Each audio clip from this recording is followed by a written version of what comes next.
Gracias amigos por estar en este encuentro con la ciencia. Vamos a escuchar al doctor Humberto Martín Silva, que viene desde Brasil, de São Paulo, la gran universidad, la más importante universidad. En verdad es el Centro Brasileño de Pesquisas Físicas.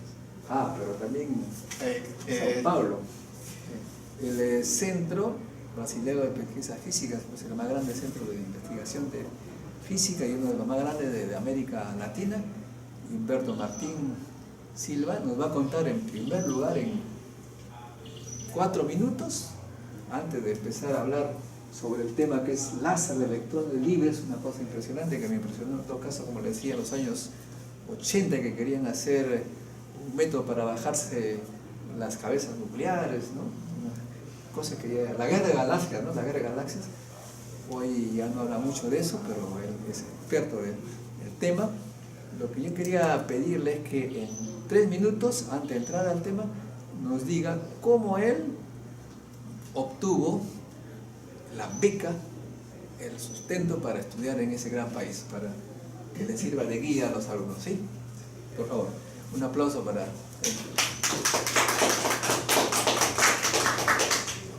Gracias al profesor por la oportunidad, a los asistentes, a los alumnos que están aquí presentes. Bueno, fue muy simple la verdad.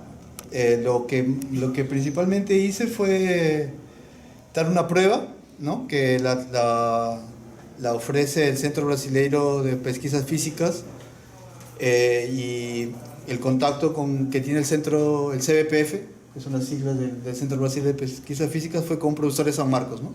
El profesor de San Marcos tomó la prueba. Esa prueba es 2 veces al año, y después tuve una entrevista por Skype, y después de 2-3 meses salieron los resultados.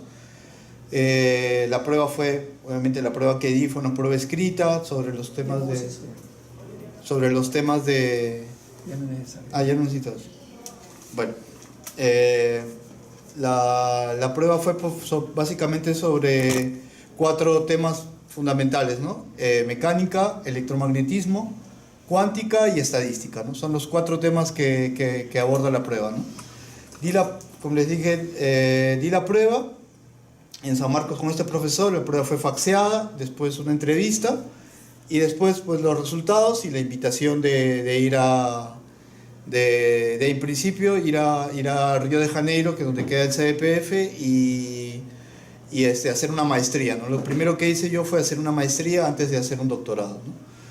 Previamente, ¿no? Hice la maestría, después di otra prueba, y entré al doctorado, y finalmente después de 4 años y medio pues presenté mi tesis, la expuse y obtuve el grado de doctor, ¿no?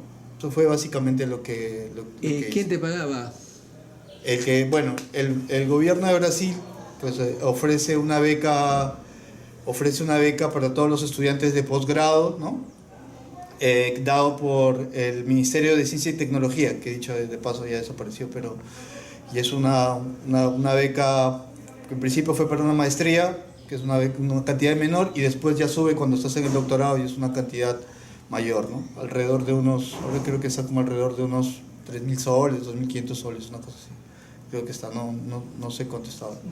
Pero pues, suficiente como para vivir y poder uno estar tranquilo y poder dedicarse uno a la investigación, a la pesquisa, ¿no? ¿Y ahora cuál es tu situación? Ahora mi situación es, estoy buscando trabajo y estoy pues envuelto con un proyecto con el profesor Javier Solano aquí, hemos mandado al CONCITEC un proyecto para hacer no directamente el tema que yo hago, pero un tema afín, ¿no? Sobre el desarrollo de aplicar la técnica de muónica para el estudio geológico del perfil geológico del Perú, ¿no? Volcanes, grandes estructuras de represas, un proyecto amplio, ¿no? Básicamente está basado en usar estas partículas llamadas muones y poder hacer unas radiografías, digamos, ¿no? de estos perfiles geológicos, ¿no? Estoy envuelto ahora en eso, estoy tratando de conectarme más con el tema, ¿no? Muy bien. Humberto Silva nos va a hablar del tema de láser de electrones libres, modelo de fluido cuántico, pero me gustaría que a la manera como tú desarrolles un poco le indiques también la naturaleza de la investigación, cómo es que uno trabaja con los colaboradores, con la cooperación internacional, cómo uno hace todo este proceso que has tenido, porque ellos están aprendiendo la metodología de la investigación, ese es el tema. Sí. Te agradecería mucho. Claro, he orientado un poco la presentación a esa, y de paso he puesto muchas cosas también de las que he desarrollado. Siempre quise ser físico teórico, ¿no? Fue, digamos, la primera perspectiva que tuve de querer estudiar, digamos, algunos aspectos teóricos. Las ecuaciones se me daban más que los experimentos, ¿no? Llegando allá, cuando uno llega ya al CBPF hay varios departamentos, ¿no? Hay un departamento de teórica, hay un departamento experimental, ahí está el de física aplicada, está el de altas energías. Hay varios departamentos, ¿no? Y hay varios investigadores. Entonces lo que yo hice fue un poco tratar de centrarme en la parte teórica, ¿no? Que fue la maestría, en realidad no fue en láseres de electrones libres, sino más bien la hice en superconductividad, ¿no? Que era un tema afín al que yo estaba un poco interesado en hacer, ¿no? Entonces, pero después descubrí que realmente la superconductividad no era un tema afín conmigo, ¿no? Sobre todo la metodología de investigación eran ecuaciones que a veces me resultaban un poco, a veces, digamos que no satisfacían mi espíritu, y ahí decidí hacer física aplicada, ¿no? Que un poco la física aplicada coge de todo, ¿no? Teoría, coge experimento, coge simulación numérica, que era lo que en este caso ya quería hacer en el doctorado, ¿no? Quería involucrarme más con todo lo que era la parte de usar la computación y las herramientas numéricas para la aplicación de modelos matemáticos, en el caso de esto de electrones libres, ¿no? Poco a poco, conforme vayamos avanzando en lo que he preparado, voy a ir mostrando un poco de cómo fue que desarrollé este tema, ¿no? El tema, como le digo, es láser de electrones libres, y lo desarrollé en realidad fue un proyecto desarrollado entre 3 instituciones, ¿no? El CBPF, que era el que me daba la beca, mi orientador, que era el profesor Ricardo Balbán, de la Universidad de Sao Paulo, y mi coorientador, que era de la Universidad Fluminense, ¿no? que también queda en Río de Janeiro, ¿no? Una ciudad que está al frente de Río de Janeiro. Entonces era un proyecto de 3 universidades. En principio, una cosa curiosa era que íbamos a construir un láser de electrones libres, ¿no? Íbamos a construir este tipo de láser, que es un láser especial, que ahora voy a pasar a contar. El proyecto se llamó BRAFEL, Brazilian Free Electron Laser, ¿no? Pero por cuestiones de presupuesto y burocráticas, el presupuesto el proyecto no funcionó, y pues bueno, yo tenía ya avanzado bastante el tema de tesis, y al final dije, ¿qué hago? Entonces, pero como los físicos no nos quedamos, entonces si no hay el experimento, pues hagamos algo numérico, ¿no? A ver qué pasa digamos, en la parte numérica, en las ecuaciones, a ver qué pasa. Y bueno, fue así que desarrollé este tema, ¿no? Que se pasó de ser una cosa aplicada, experimental, a ser una cuestión netamente numérica, ¿no? Entonces, bueno, ¿qué es un láser de electrones libres, no? ¿Qué implica un láser? Básicamente, un láser de electrones libres es, lo voy a pasar aquí, después voy a pasar, es este esquema que está aquí, ¿no? Como sabemos, un láser es un aparato que emite luz coherente, ¿no? Una luz muy ordenada y de alta intensidad que puede recorrer bastantes distancias, ¿no? La luz que emite un láser, como el que nosotros conocemos, como el de los DVDs, como el de las lectoras, como el de los punteros láser que funcionan, tienen varias limitaciones, ¿no? Tiene muchas ventajas de aplicaciones, pero también tiene muchas limitaciones. La principal limitación quizás es la frecuencia fija de acción, ¿no? O sea, un láser, si es de rubidio, por ejemplo, es rojo, si es de sodio, es amarillo, de acuerdo, como nosotros sabemos, a las transiciones cuánticas del material, depende del material, ¿no? Y es de frecuencia fija, ¿no? En un láser de electrones libres, la principal característica de este láser de electrones libres es que la frecuencia de emisión, la longitud de onda de emisión, como sabemos la longitud de onda es aquella cantidad física que describe totalmente a una luz, ¿no? Dado que la velocidad de la luz es constante, ¿no? Lo puedes describir por la longitud de onda o por la frecuencia, ¿no? La longitud de onda de alguna manera nos da el tamaño de la luz, ¿no? Las ondas, digamos, las ondas, aquí voy a pasar las ondas, por ejemplo, que están envolvidas de longitudes de onda pequeñas pertenecientes al infrarrojo, ¿no? Que son del orden de algunos nanómetros y de algunos metros, ¿no? Y las longitudes de onda más pequeñas, ¿no? Que ya nos llevan hacia lo más pequeño. Entonces, la longitud de onda determina, digamos, de alguna manera en qué región estamos y determina la calidad de la luz, ¿no? En un láser de electrones libres, ¿no? La longitud de onda de emisión, ¿no? Es el lambda S que está ahí arriba, ya no va a depender más del material. Como está producido por un haz de electrones libres, ¿no? Entonces, ¿cómo funciona un haz de electrones libres, ¿no? Un haz de electrones libres, metemos un electrón, ¿sí? Y lo hacemos pasar por eso que he puesto llamado Wigler, ¿no? Que son unos imanes alternados, ¿no? Son unos imanes alternados. Entonces, este electrón, al pasar por estos imanes alternados, sabemos que un electrón interactúa con el campo magnético, empieza a describir una trayectoria sinusoidal, ¿no? Esa trayectoria sinusoidal hace que el electrón se acelere, y como todos sabemos, un electrón acelerado emite luz. Entonces, ¿qué pasa? Este electrón acelerado empieza a emitir luz y a la vez es afectado por este campo magnético alternado. En esa interacción se llega a una etapa de resonancia y se obtiene que la longitud de salida, la longitud de onda de salida, la longitud de emisión, obedece a esa ley que está ahí arriba, ¿no? Donde el lambda W que he puesto ahí arriba es esta distancia entre los magnetos, y ese factor 2 gamma E al cuadrado representa la energía del electrón, ¿no? Aunque es una ecuación simple, es una ecuación muy fundamental y nos permite decir lo siguiente: que si yo puedo variar continuamente la energía con la que entra un electrón, puedo mudar continuamente la longitud de onda de salida de la luz que él emite. Entonces, eso es lo fundamental, es algo que es revolucionario realmente, ¿no? Porque podríamos prácticamente barrer todo el espectro electromagnético. Nada más tendría que mover los parámetros que son la energía del haz de luz y esta distancia que es la longitud del Wigler, que determina el Wigler, ¿no? Entonces es una cosa que al principio parece simple, pero es muy fundamental porque pues podríamos interactuar con la materia, como digamos, del modo que yo quisiera, ¿no? Dado que sabemos que para ciertos fenómenos necesitamos, ¿no?, ciertas longitudes de onda, ¿no? Por ejemplo, ¿no?, para interactuar con virus o DNA necesitamos longitudes de orden de ese tamaño, ¿no?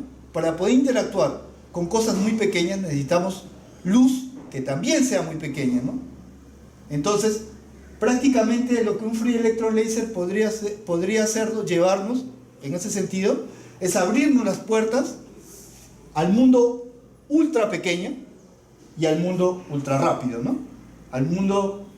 A ese mundo ultra rápido, ¿no? Para longitudes de onda muy pequeñas, lo cual correspondería a frecuencias muy altas, ¿no? Podríamos, por ejemplo, entrar en regiones donde solo hemos visto cosas teóricamente, ¿no? Por ejemplo, podríamos llegar a regiones de interacción del periodo de un electrón en un átomo de hidrógeno, ¿no? Que es de la orden de 10 a la menos 15 segundos, ¿no? O sea, cosas extremadamente rápidas, ¿no? Entonces, un láser de electrones libres podría llegar, en principio, ¿no?, bajo ciertas circunstancias, a alcanzar esas regiones donde todavía no hemos podido por las limitaciones propias que tenemos con los aparatos que tenemos, ¿no? Cuando en 1860 Röntgen descubrió los rayos X y tomó la foto de la mano de su mujer, ¿no? Y se pudo ver los huesos, ¿no? Eso también fue algo revolucionario, ¿no? Cambió la visión que tenemos del mundo, ¿no? Podríamos penetrar la materia, ver la materia, digamos, sin necesidad de destruirla, ¿no? Entonces eso fue algo fundamental ahora, y después evolucionó, vino la difracción de rayos X, los láseres, y ahora estos aparatos, este aparato que es este láser de electrones libres, que en su mejor expresión nos podría llevar a este mundo ultra pequeño, ¿no? De las cantidades que nosotros podemos imaginar, y a este mundo ultra rápido, ¿no? Básicamente lo que hace un láser de electrones libres es convierte la energía cinética, la energía de movimiento con la que viene el electrón, en energía de luz, ¿no?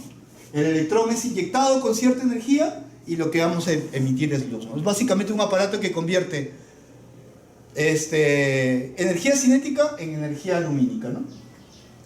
Bueno, eso es lo que básicamente es un láser de electrones libres.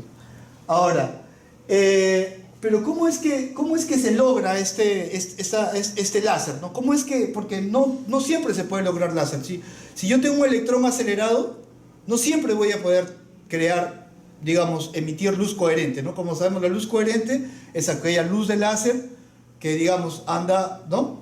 Uniformemente, ¿no? Que mantiene la fase, ¿no? Que mantiene el ritmo con el que anda, ¿no? No se pierde como la luz, por ejemplo, ahora de este proyector, ¿no? Que conforme va avanzando se va perdiendo. La luz del láser se mantiene en el tiempo, más o menos, ¿no? Hasta que en algún momento pues también se pierde. Entonces, el mecanismo principal del funcionamiento de la obtención de esta luz coherente láser es lo que se conoce como microbunching, ¿no? Que en español sería la microagrupación, ¿no? Entonces, ¿qué pasa? Cuando el haz de electrones, ¿no? Más electrones, varios electrones, son ingresados, digamos, aquí tenemos un grupo de electrones, ¿no? Que son ingresados en este Wickler, en este arreglo de magnetos alternados. Ellos empiezan, como les digo, a andar y empiezan a interactuar con el campo generado por los imanes. Empiezan a emitir y después, por una cuestión, digamos, de resonancia, empiezan a acumularse, se empiezan a espaciar como si fuese un espaciamiento, digamos, de interferencia, ¿no? Se empiezan a agrupar en pequeños grupos llamados bunching, ¿no? Estos bunching empiezan a emitir luz como si fuese un solo electrón, ¿no? Es como que todos empiezan, como si se agruparan electrones y todos empezaran a emitir al mismo ritmo, ¿no? A la salida ¿no? Entonces pasa de una fase incoherente, ¿no? Aquí, digamos, ¿no? Aquí los electrones, he puesto sistemáticamente, ellos empiezan a emitir cada uno en desorden, ¿no? Y al final la luz obtenida pues es de baja intensidad, ¿no?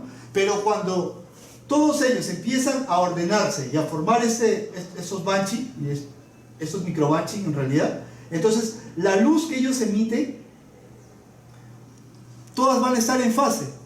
Entonces a la salida lo que voy a obtener es un haz de luz potente y coherente, ¿no? Que es lo importante. Este microbunching es el principal. ¿De cada grupito? ¿Cómo? La distancia que... Sí, es de la orden de lambda S. No lo he puesto ahí, pero es del orden de esta distancia. Es una buena pregunta. Esa distancia es del orden de la longitud de salida del haz, del lambda S que había puesto antes, ¿no? De la longitud de onda de la luz que sale, ¿no? Se agrupan de tal forma que empiezan a formar, digamos, ¿no? Zonas de vacíos y de grupos de electrones, ¿no? Entonces este microbunching es cómo funciona el free electron laser, ¿no? Entonces se inyectan electrones, se pasan en una fase incoherente, se empiezan a ordenar hasta que empiezan a emitir coherentemente hasta que alcanzan la saturación, ¿no? Entonces esto es, digamos, la física básica de cómo funciona un free electron laser, ¿no? Ahora, los free electron laser, hay varias disposiciones en las que se puede crear, ¿no? Hay uno los que se conocen es el de baixo ganho, que, bueno, disculpe que la conferencia está medio en portugués e inglés porque, pues, bueno, fue vengo de Brasil, entonces pues de ahí algunas cosas se me pasan. Pero tiene ese esquema en el cual el Whittler, o esos imanes alternados, se hace pasar un haz de electrones y se colocan unos espejos, ¿no? Entonces el haz de electrones es pasado varias veces, la luz rebota dentro, hasta que en algún momento se consigue un haz de luz potente y se manda, ¿no? El problema con este tipo de free electron laser es que se necesitan los espejos, ¿no? Entonces, a veces para longitudes de onda muy cortas ya no se puede tener espejos, ¿no? Los espejos, la luz empieza a penetrar, ya no puede rebotar, ¿no? Entonces, en principio funciona bien, pero pues es muy limitado, ¿no? Pero después los físicos, como ya sabemos, no se quedan y crearon lo que se llama un free electron laser, pero de una sola pasada. Ya no recircula el haz de electrones, ¿no? Sino que pase un largo camino y que se obtenga el estado de microbonche o saturación en alguna parte de ese camino, ¿no? Pues aquí puede ser un corte, ¿no? Se conoce como Single Pass Free Electron Laser, ¿no? Y lo interesante de esta disposición de free electron laser es que pueden alcanzar grandes potencias, ¿no? Del orden de gigawatts, ¿no? O sea, imaginen, tenemos un láser de luz de emisión continua y de alta potencia, o sea, podemos llegar, lo cual no se puede hacer con láseres convencionales, ¿no? Aquí otro tipo de free electron laser es el que se le inyecta una radiación, ¿no? Y esa radiación a la salida es amplificada, ¿no? O sea, en vez de dejar que el láser vaya solo, lo acompaño con un haz de luz, y esto hace que el proceso de saturación, que es el proceso de crecimiento de la potencia de salida del haz, ¿no? Sea más rápido, ¿no?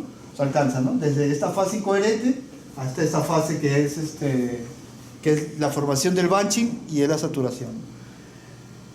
Bueno, los free electron laser, bueno, el primero que se creó prácticamente fue en el año 70, ¿no? Y quien lo creó fue un físico llamado Madej, que ahora, pues bueno, está trabajando en la Universidad de Hawái y trabajó con un profesor peruano llamado Luis Elías, ¿no? Y como vemos, conforme ha ido avanzado el tiempo, ¿no? Los 50, los 70, y ahora en los años 2000, ¿no? El querer ir más allá del espectro electromagnético, ¿no? Pasar desde, digamos, ¿no? Desde las microondas, el infrarrojo, el ultravioleta, y llegar casi a los rayos X es ir más allá, ¿no? Y llegar posiblemente hasta los rayos gamma, ¿no? Los cuales nos permitiría, digamos, llegar al mundo atómico, ¿no? Entonces, hay una evolución, ¿no? Por lo menos hay 22 experimentos, 22 free electron lasers construyéndose en el mundo, ¿no? Con grandes presupuestos, ¿no? O sea, mucho dinero, ¿no? Hay muchos proyectos haciéndose en el mundo. Supuestamente íbamos a hacer el primero en Sudamérica, pero bueno, esperemos que volvamos a eso, ¿no? Entonces, el primero que se hizo, como quería mencionar, fue en el año 77, ¿no? Y lo que quería recalcar aquí es que en ese primer experimento estuvo un peruano, ¿no? Que es el profesor Luis Elías, que está aquí su foto, egresado de la UNI, ¿no? Y que ahora también está trabajando en la Universidad de Hawái, que tengo la oportunidad de conocer, una gran persona, y pues bueno, si un peruano estuvo por ahí, digamos. Tiene ideas locas. Sí. Bueno, ahora, pero digamos, para entender un poco más en la física de cómo funciona un free electron laser y cómo poder modular la longitud de onda de luz, porque el negocio es ese, ¿no? Querer yo manipular la longitud de onda de una luz, ¿no? Poder cambiarla a mi antojo, ¿no? Entonces, ya alguien había pensado eso, ¿no? Y esa persona era Albert Einstein, ¿no? Albert Einstein ya se le había ocurrido la idea de cómo podemos modular, cambiar la frecuencia o la longitud de onda de un haz de luz, ¿no? Y él había pensado una cosa que se llama un espejo relativístico, ¿no? O relativista, ¿no? En el cual, si yo tengo un electrón, digamos, ¿no? Voy a hacer un teatro, yo tengo un electrón y me paro dentro, yo soy un electrón, ¿no? Estoy avanzando a cierta velocidad y yo veo que un haz de luz viene hacia mí, ¿no?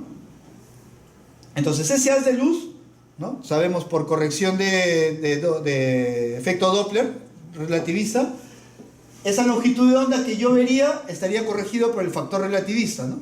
Digamos, ¿no? Va a haber ¿no? Saben el efecto Doppler, ¿no? Entonces yo vería que la frecuencia cambia cuando llega, ¿no? Y cuando yo la recibo y la vuelvo a emitir, voy a tener una nueva corrección por Doppler, lo que en inglés se conoce Doppler shift, ¿no? El corrimiento al Doppler, ¿no? Ese doble corrimiento me lleva a que la longitud de onda que emite ese electrón también tenga una ley parecida a la del free electron laser, ¿no? O sea, básicamente un free electron laser es un espejo relativista, ¿no? Hace un doble frequency shift, ¿no? Con la luz, ¿no? Llega, corrige la longitud de onda, la emite, la regresa, la vuelve a corregir, ¿no? Y esta corrección tiene este factor gamma que está ahí, que como sabemos es el factor gamma de la relatividad, que es proporcional a la energía, ¿no? Que tiene el electrón, ¿no? Entonces es una manera muy simple de ver. Esto siempre y cuando la energía que tiene el electrón sea mucho, la energía que emite el fotón, que emite el electrón, la energía del fotón que emite el electrón sea mucho menor que su momentum, ¿no? Porque si no tenemos un problema, ¿no? El back reaction, ¿no? El electrón, sabemos, ¿no? Cuando la longitud de onda es muy corta, el electrón emite y no se mueve, ¿no? Pero cuando la longitud de onda, ya la energía de la longitud de onda es muy grande, el electrón empieza a retroceder. Entonces ya este modelo ya no sirve, ya no podemos utilizar el modelo clásico, digamos, ¿no? Hay que entrar en la región cuántica, que fue mi trabajo de doctorado, ¿no? Tratar de entrar en estas regiones cuánticas donde ya el electrón retrocede, digamos, al emitir el fotón, ¿no? Ya la teoría de free electron laser clásico, como el que le puse, ya no sirve más y hay que mejorarla, ¿no? Bueno, aquí puse algunas ecuaciones porque, bueno, pues somos físicos y hay que ir.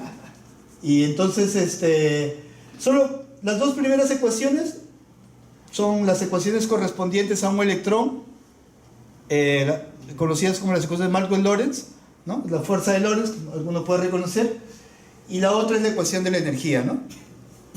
Como vemos, esa segunda ecuación que puse allá de la energía depende del campo. Ese campo E que he puesto ahí es el campo eléctrico generado ¿por quién? Digamos, por la radiación que va a recibir el electrón. Y se va a acoplar a la velocidad transversal que tenga el electrón, digamos, ¿no? O sea, el electrón y la longitud de onda de la radiación emitida, digamos, ¿no? Van a entrar en fase o en desfase, ¿no? Si yo pienso que ese campo es transversal y obedece esa ley sinusoidal, y la velocidad del electrón también obedece una ley cosenoidal, entonces esa ecuación que he puesto para la energía, que es la que está más al extremo, tiene esta forma, ¿no? Entonces, básicamente esta relación de acoplamiento entre la radiación y la trayectoria y el movimiento vertical, transversal del electrón van a depender también de un coseno, ¿no? Donde θ es esto, ¿no? Es esta que es la suma, digamos, de los momentums o de los números de onda de la onda de la radiación más el momentum del Whistler, ¿no? del campo electromagnético generado por los imanes alternados, ¿no? Entonces, eso se conoce como la fase ponderomotiva, ¿no? Entonces, la fase ponderomotiva no es otra cosa que la acción conjunta de la radiación que emite el electrón, la radiación, y su propio movimiento generado por el campo del Whistler, ¿no? Por ese campo alternado, ¿no? Entonces el electrón se va a mover en el acoplamiento de estas dos fuerzas, de lo que él mismo emite y del Whistler que lo afecta, ¿no? Entonces se le conoce como la fuerza ponderomotiva y tiene una fase ponderomotiva, digamos, que es lo que va a modular el movimiento del electrón. Eso lo he puesto en un gráfico aquí, ¿no? Aquí muy simple, la línea roja es la trayectoria del electrón y digamos que esta línea azul sea la radiación, la onda de radiación del electrón, ¿no? Entonces, si el electrón como en el primer caso, ¿no? Si el electrón, que es la trayectoria roja, y la onda electromagnética están en fase, entonces, ¿qué va a pasar?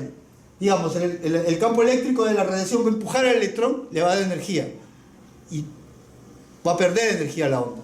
Si por el caso contrario, como en el segundo caso, el electrón y la velocidad del electrón y la radiación están desfasadas 180, lo que voy a tener es que la radiación le va a quitar energía al electrón, ¿no? Y voy a poder amplificar la luz, ¿no? Entonces, en un free electron laser lo que pasa con el electrón es que él va andando en esa trayectoria y los electrones van andando y algunos, de acuerdo a la fase con la que ellos estén andando, ¿no?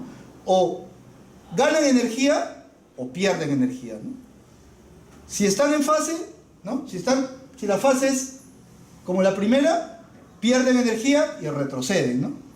En cambio, pasa lo contrario, lo que van a pasar es que se van a adelantar. Y eso lleva al microbanching, ¿no? A que se empiecen a ordenar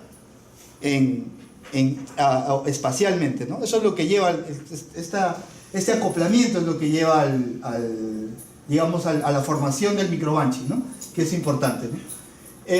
Bueno, como les decía, para que una luz sea coherente, principalmente lo que tiene que mantener constante es su fase, ¿no? Entonces, en este caso, en el caso del free electron laser, la fase ponderomotiva, la que había puesto en la ecuación anterior, es la que se debe mantener constante. Para mantener constante esa, quiere decir que no varía en el tiempo, ¿no? Que todo se mueve al mismo ritmo durante toda la trayectoria, ¿no? Entonces, para mantener eso, lo que yo hago es esa fase ponderomotiva, derivarla con respecto al tiempo y esperar que no varíe, o sea, que sea igual a cero. Si yo hago el cálculo de esa variación de fase y impongo que se mantenga continua, lo que voy a obtener es esta relación, que es la relación exacta de un free electron laser, ¿no? Entonces, un free electron laser, la longitud de onda de emisión depende de la longitud de onda del Wigler, o sea, del espaciamiento entre los electrones, la energía del phase y AW, que es un parámetro que depende de la característica de mi ondulador o de mi Wigler, de mi arreglo de imanes, ¿no? Entonces, esta es la ecuación fundamental de un free electron laser, ¿no? La que nos lleva a poder modular, digamos, la longitud de onda de salida, ¿no?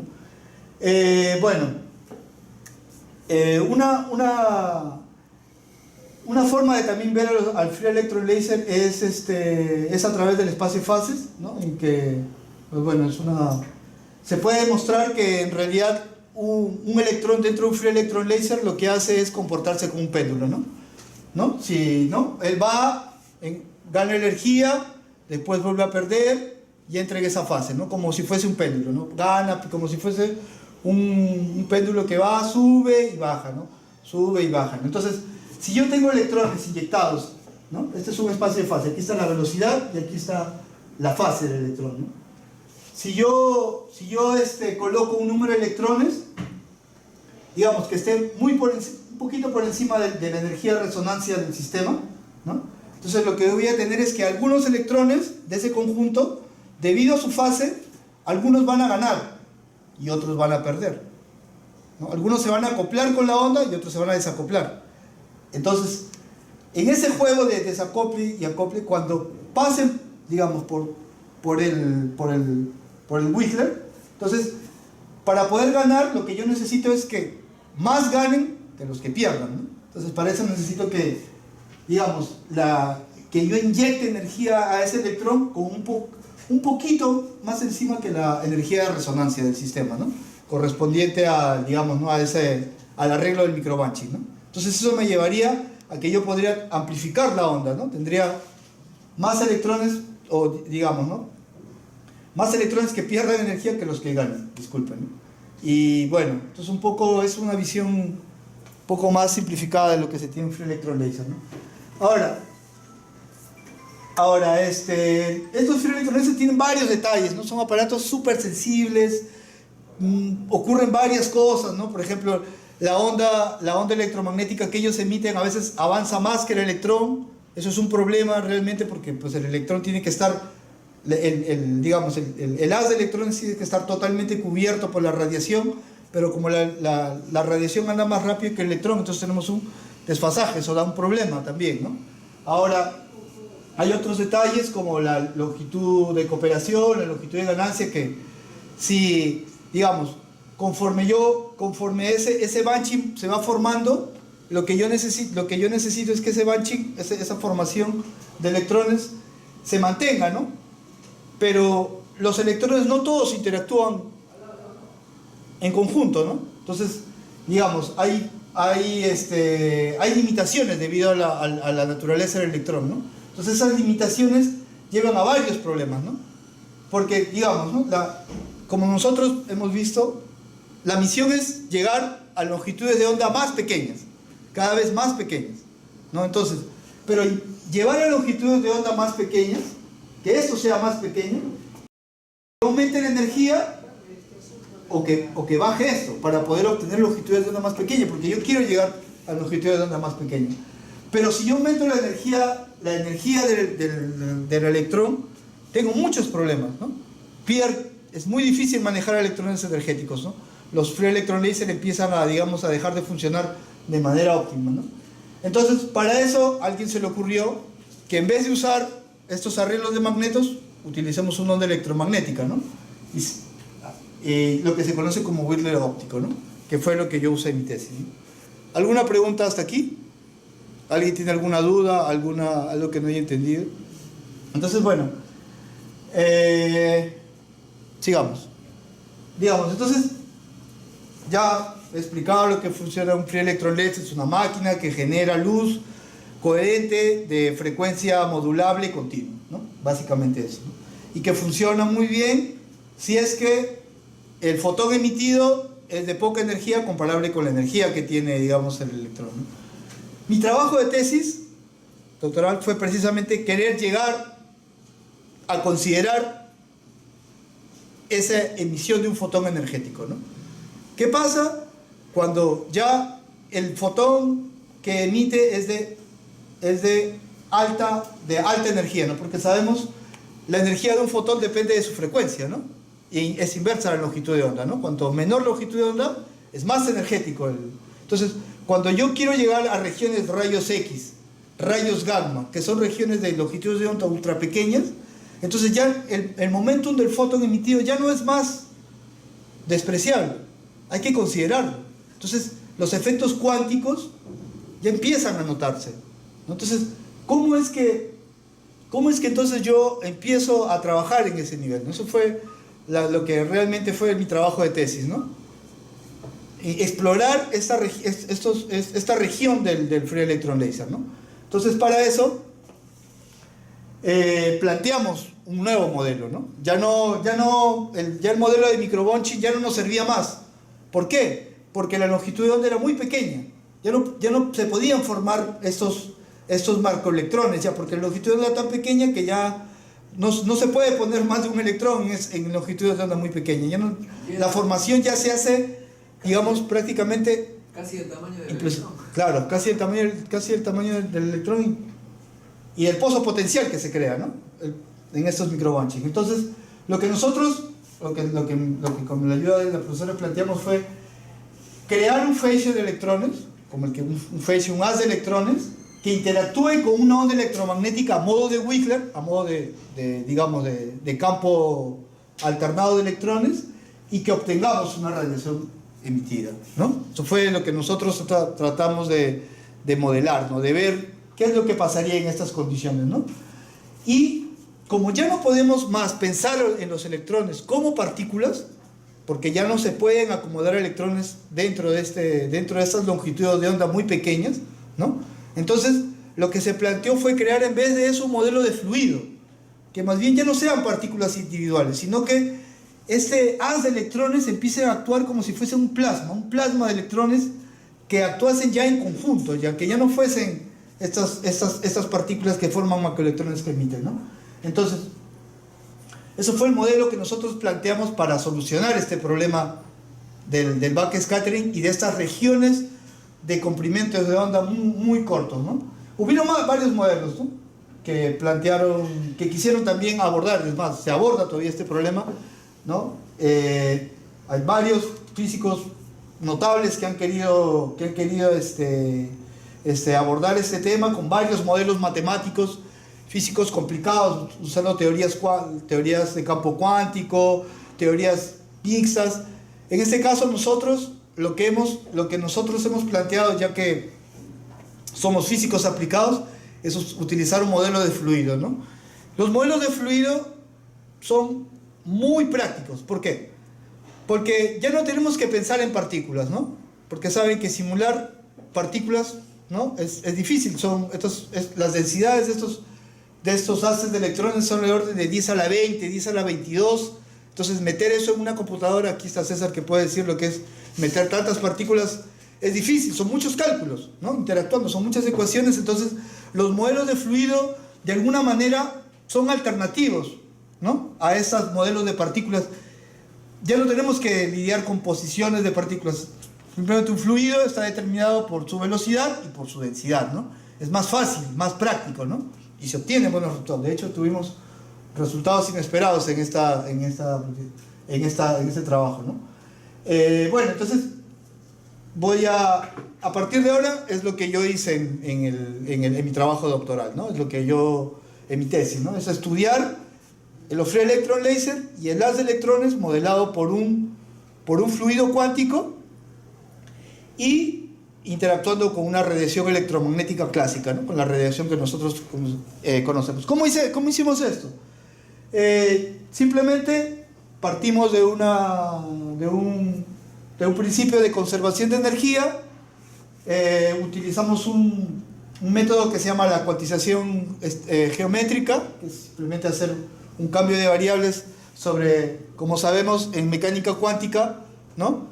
Las cantidades físicas se convierten en operadores, ¿no? Es una de los aspectos de la mecánica cuántica, ¿no?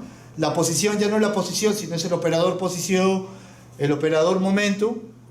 Entonces hicimos a modo de una cuantización, digamos, geométrica, ¿no? Es una técnica utilizada mucho en física, en óptica cuántica sobre todo, ¿no?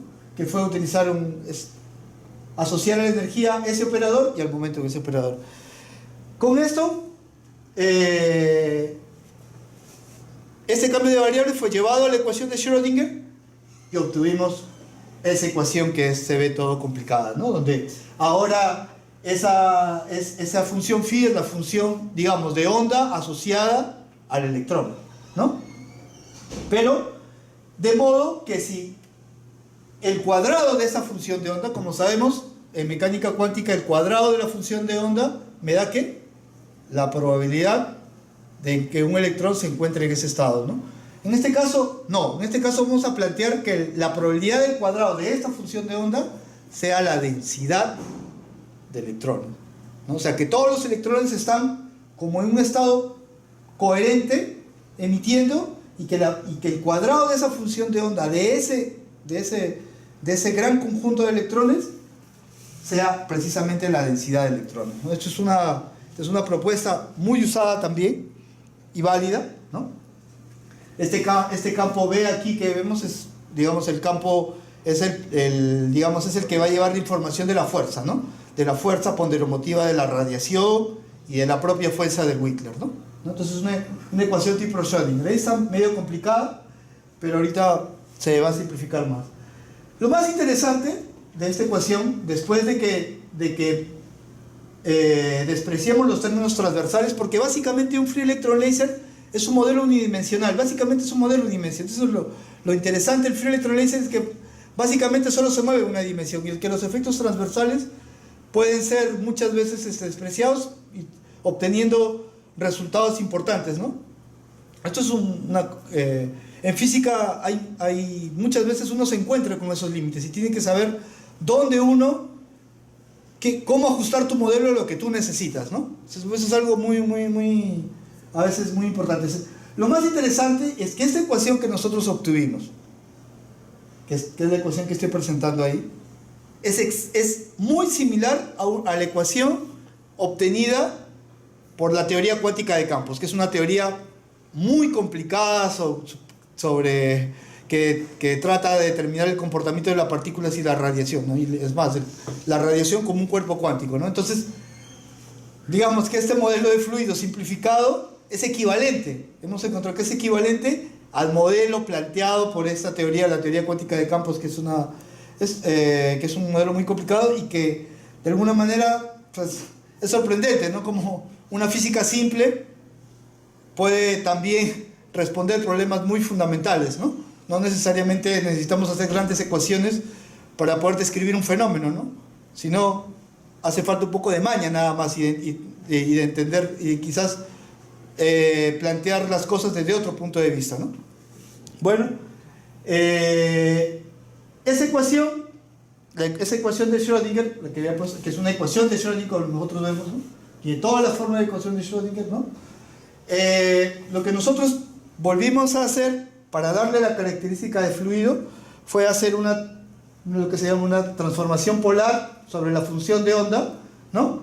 Y lo que se obtiene al hacer sobre la ecuación de Schrödinger este cambio de variable que pongo arriba, que es nada más poner la ecuación de onda, poner la función de onda en forma polar, ¿no? Sabemos que todo número complejo se puede poner como una amplitud por E a la I por la fase, ¿no? Si ustedes hacen sobre la ecuación de Schrödinger ese cambio de variables, ¿no? Que lo hizo Madelung, ¿no? Que fue conocida como la transformación de Madelung, lo que obtenemos son dos ecuaciones.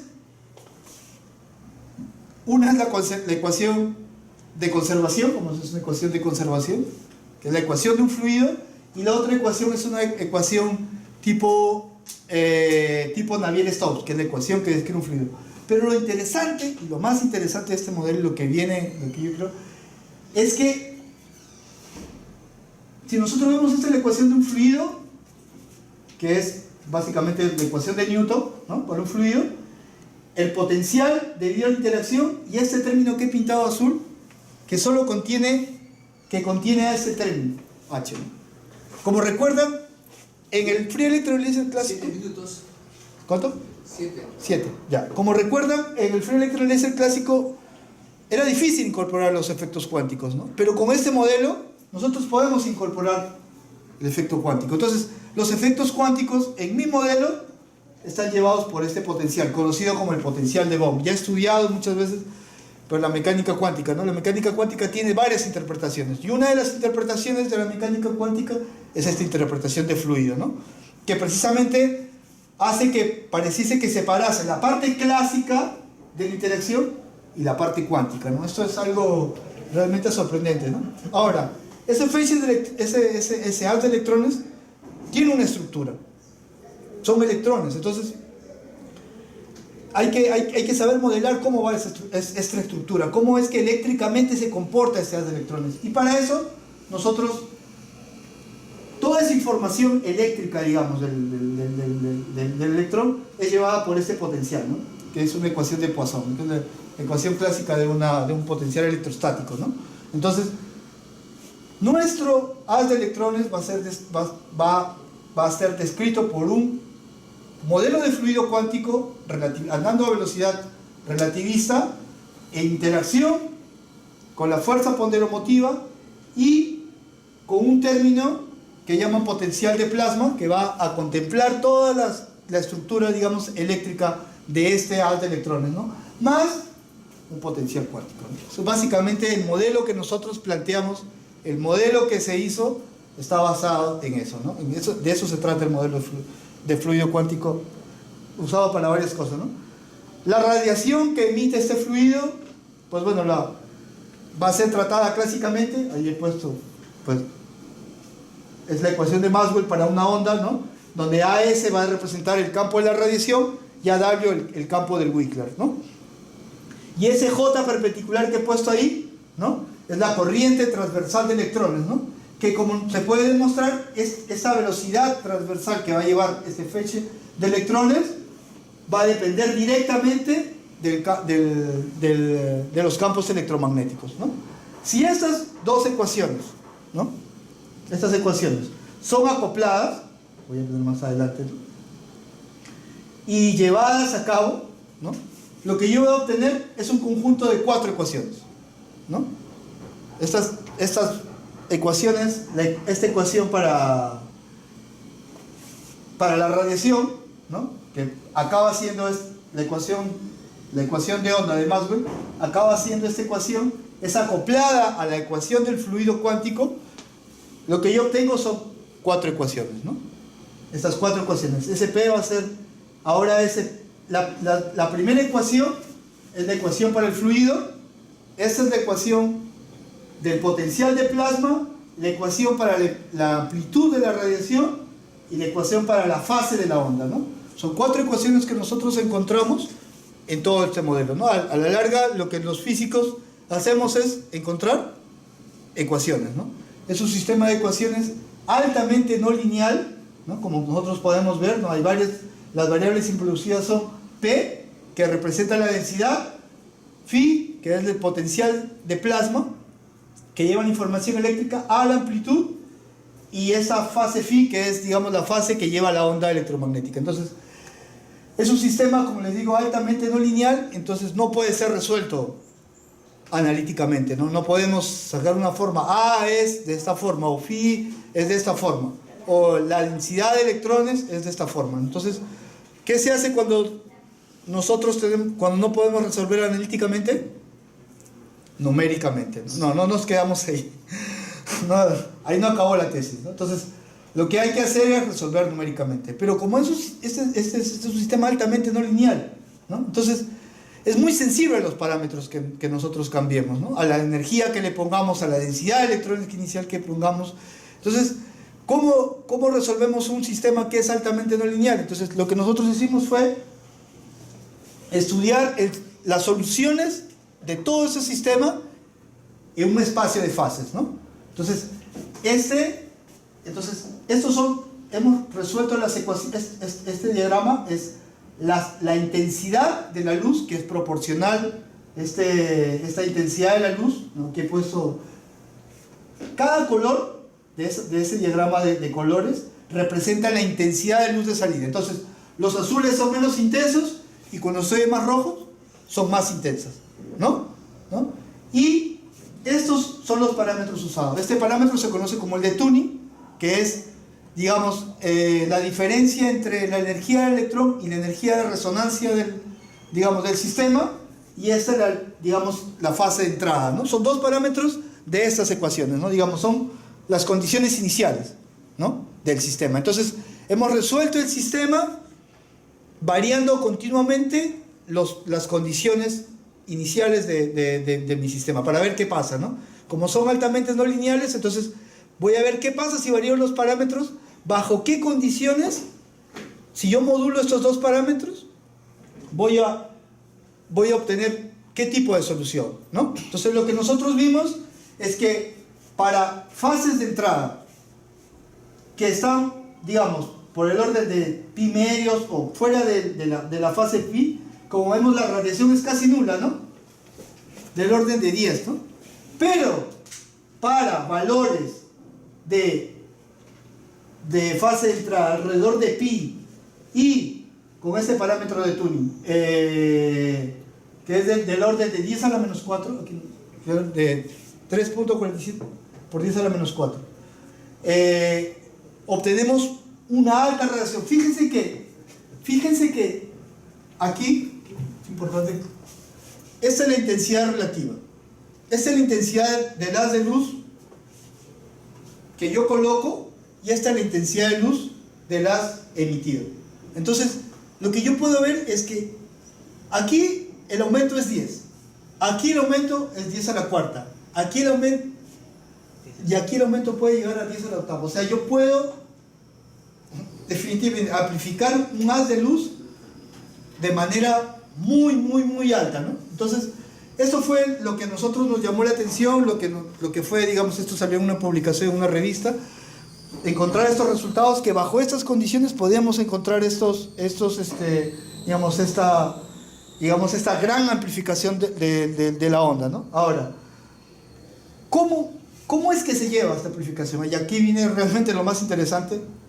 Es que en realidad, aquí por ejemplo en estos 2 gráficos voy a mostrar, aquí está la intensidad de luz de salida del haz, y aquí esta es la distancia que avanza el haz, ¿no? Aquí ese P cuadrado representa la densidad local del haz. Recuerden que estamos en el modelo de fluido y lo que me interesa es la densidad, ¿no? Entonces, lo que nosotros podemos ver es que conforme el haz avanza, ¿no? Hay un crecimiento abrupto en la densidad. El haz como que, ¿no? Imagínense, estoy yendo y la onda del Wigler óptico llega hacia mí y el haz se comprime de tal manera hasta que llega a una densidad crítica, que ya no puede más y cae, ¿no? Y ahí emite. Emite una radiación que, si ustedes pueden ver, también es del orden de 10 a la 9, ¿no? O sea que es una super amplificación de la onda de radiación emitida. Eso fue un resultado para nosotros sorprendente porque es otro mecanismo. Ya no podemos pensar en el bunching, en que los electrones se van a acumular y al formarse estos macroelectrones la radiación va a ser amplificada. Ese es otro mecanismo, ¿no?, que hemos encontrado, alternativo, ¿no?, en el que lo que tenemos es un haz de electrones que choca con una onda electromagnética, ¿no?, y que la radiación es amplificada, ¿no?, y debido a esta quiebra de onda, digamos, ¿no?, de esta acumulación de densidad de electrones, que llega a un punto crítico que cae y consigue la emisión del haz, ¿no? Entonces esto es algo que, bueno, no, es otro modo de obtener esta radiación coherente, ¿no?, y de alta intensidad, ¿no? Bueno, no sé, bueno, me quedo por aquí, espero que les haya resultado de alguna manera interesante. Muy bien, gracias. Vamos a, pues, apagar para que no sea... Sí, voy a apagar, ok. Y podamos grabar algo de preguntas. Aquí, estoy acá. Voy a sacar de aquí. ¿Sí? Ok. Pero eso hay que apagarlo ahí. ¿Puedes apagarlo, Cuchi? No llega. Ahí tiene un botón power.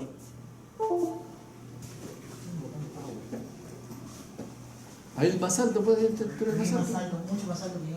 Cualquiera. Anda pues, levántate. Llegas Hay un power ahí. Ya.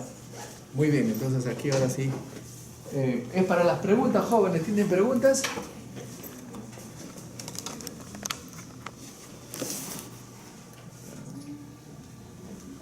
Muy bien, si no tienen preguntas voy a hacerle yo algunas. Para que los alumnos... Aquí están medio mareados porque hay químicos en sus... A ver, ¿cuántos químicos hay? Dos químicos. Okay. ¡Tres! ¡Ah! ¿Está bien? Ha sido una tortura. Perfecto. Bueno, No, muchachos, creo. hay que, para un poco esclarecer, ustedes saben que nosotros tenemos antenas, ¿no es cierto?, de la radio y la televisión, que ¿por qué se produce? Porque ustedes con un potencial variable pues hacen que los electrones en las antenas pues oscilen con frecuencias precisamente que están dadas por el potencial, ¿no es cierto? Eso varía y sale.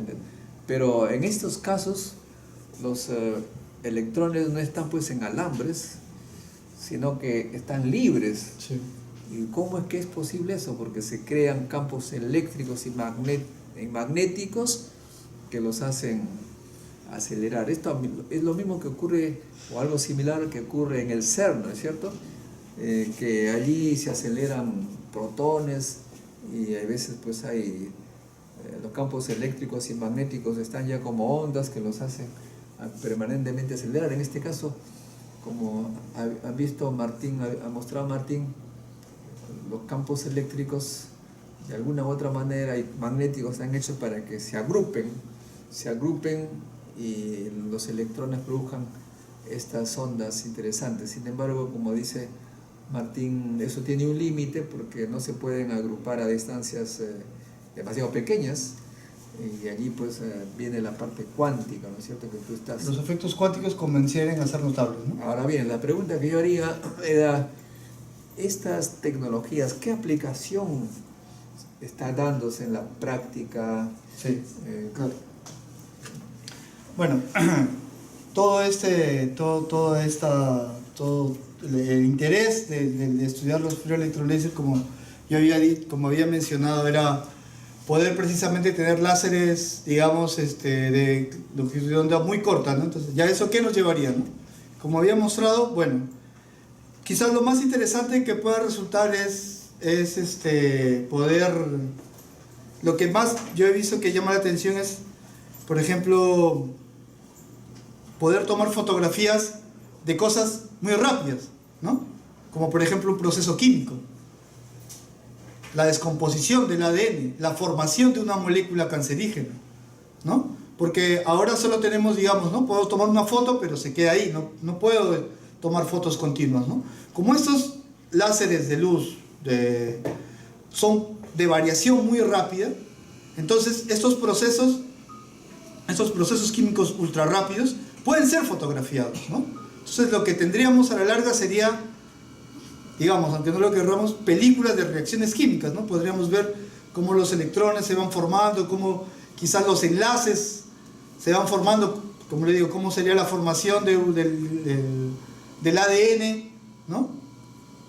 Las posibilidades son infinitas, ¿no? Por otro lado, estos grandes campos electromagnéticos creados, ¿no? Porque no solo nos da radiación electromagnética de, digamos, variable, ¿no? Sino de alta intensidad, ¿no?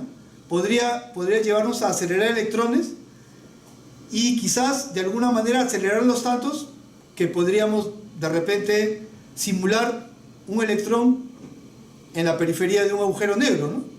Donde están súper acelerados, ¿no? En la periferia de un agujero negro, y poder estudiar la física más fundamental del universo, que es la física de los agujeros negros, ¿no?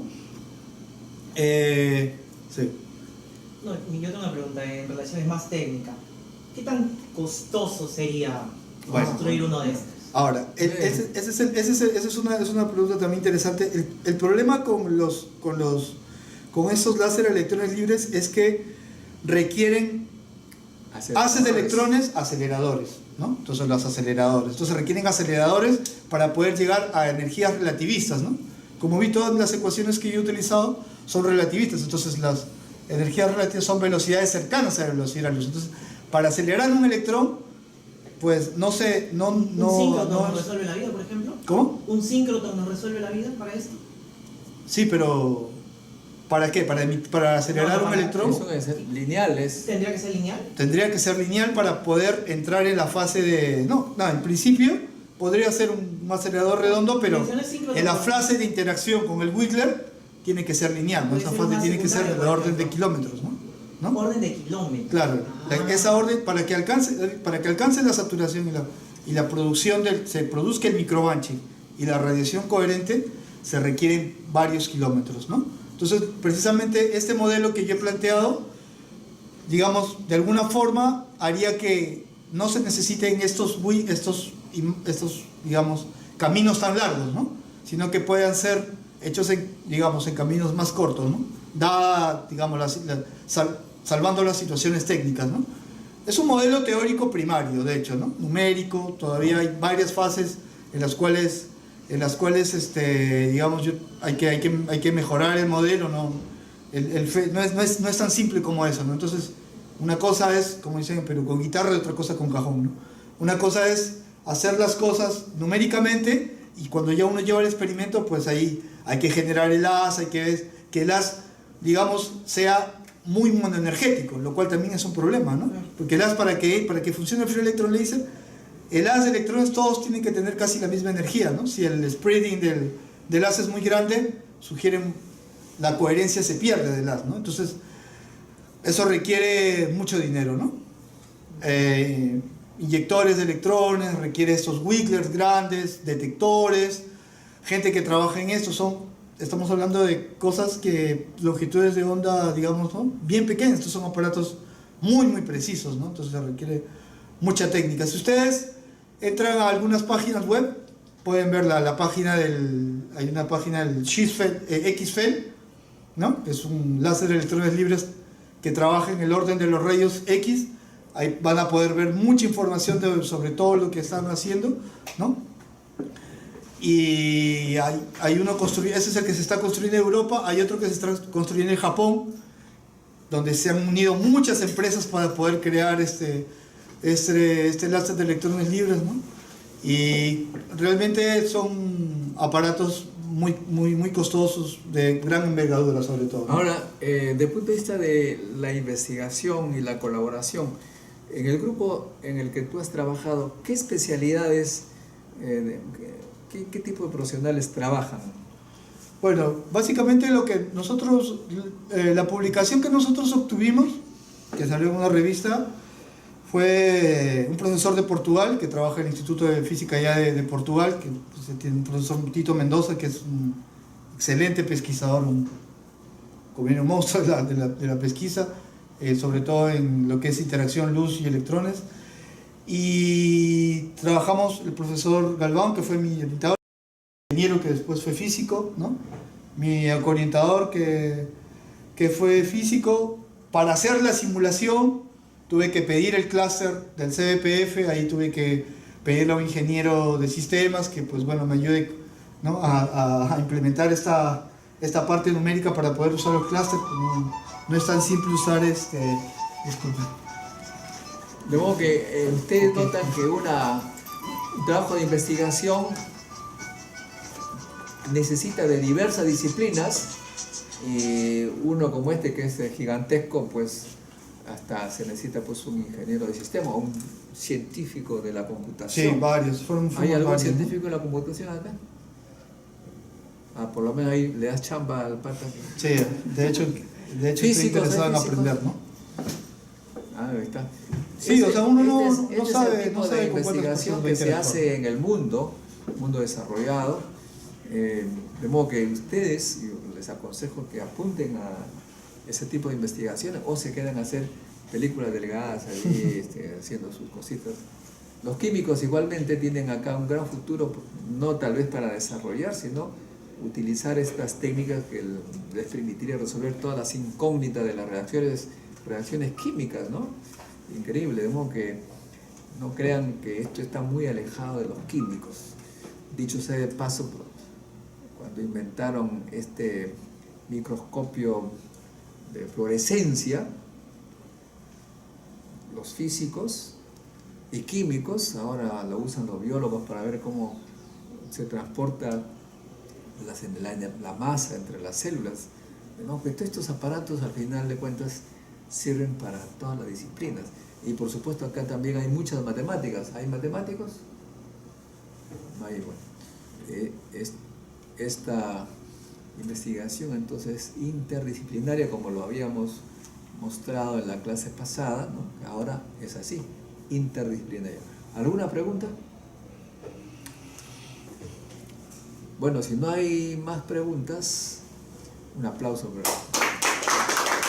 Gracias por su atención. Gracias. Me han señalado